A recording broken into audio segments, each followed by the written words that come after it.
Okay. So I'm with Vida from Leader Bank. Tell me about Leader Bank. What is it that you guys do in the space? Well, Leader Bank is a private bank based on Boston, Massachusetts, backed by Fidelity Investment.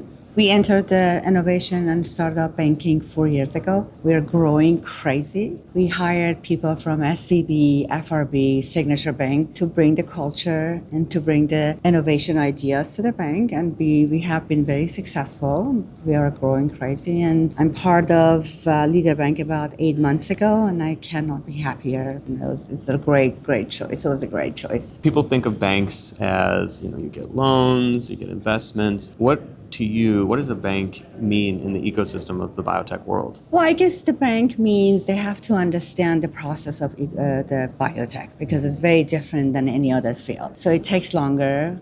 Raising funds specifically the recent year has been very challenging. The bank has to have understanding. The bank has to have the tools to help them. We are building these tools. Yeah. We're trying to build that. We have to make sure if we don't have those tools 100% in place at this point, we have the ability to connect them with the right resources. Right. That's what we are doing at this time. And hopefully in the coming years, we are able to exactly do what we need to do. Yeah. We're working on. Yeah, it's very cool. So what's your role at the bank? My role, it's so interesting. I started as the director of innovation and startup banking, and I guess because I did a great job, and I put my advocacy and passion into that job. I was promoted recently as the head of innovation startup at the West Coast Banking. That's pretty cool. And I'm really proud of this. And that's what I love about Leader Bank, because if the management cares about employee,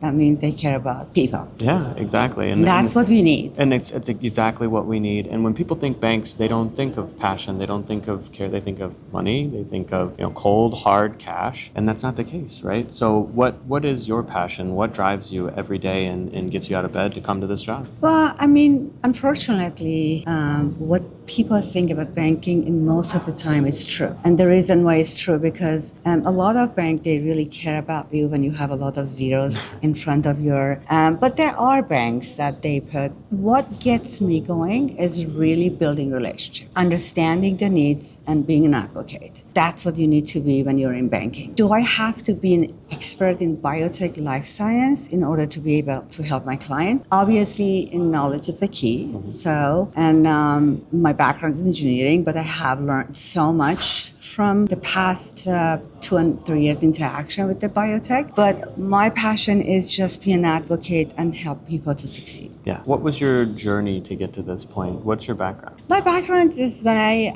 actually worked as an engineer. I'm trained by structural engineering and city planning, and worked in Germany for many years.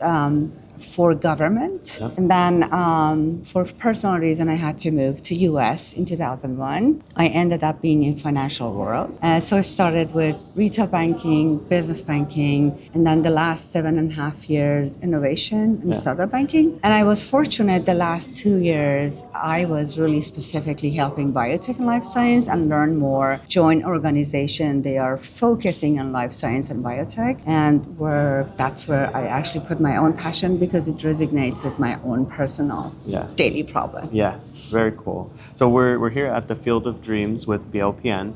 You're a BLPN member. And what's that experience been like for you? It's been amazing. Honestly, I have been a member of many organizations before. And what I experience, people are getting together, having fun, exchanging some ideas. Most of the time, they leave and go, and if you're persistent. But what I experience with BLPN is the passion that people put in there, the willingness to help each other, be there, listen, and that was fascinating. Honestly, I have not experienced before, and I tried to basically understand the culture. I tried to get more information, and once in January, then I started just being a member, because it's actually a great experience. It's been awesome. Good. Well, we're glad to have you. Thank you. And last question for you. So what advice would you have to young entrepreneurs who are looking to approach a bank for funding? My advice is, as everything in your life, if it's your life partner, your banking partner, your co-founder, try to find a bank that really satisfies your needs. Do a lot of research. There are many banks out there. I mean, they're all not judging anyone, any bank, but what I would do, I would really research for pre-seed, seed, startups that they need really advocacy and more time to talk to a banker. I would go research and find a bank that really puts the time in place to understand. So the next step would be listening to the banker advice and following their structure, how to start, and not thinking, okay, it's just a banking. Do a lot of research and do the best to find the right bank that can be your partner for life and you can succeed. I love it. Well, thank you, Vida. My pleasure. Wonderful advice. Thank you so much. Thank you.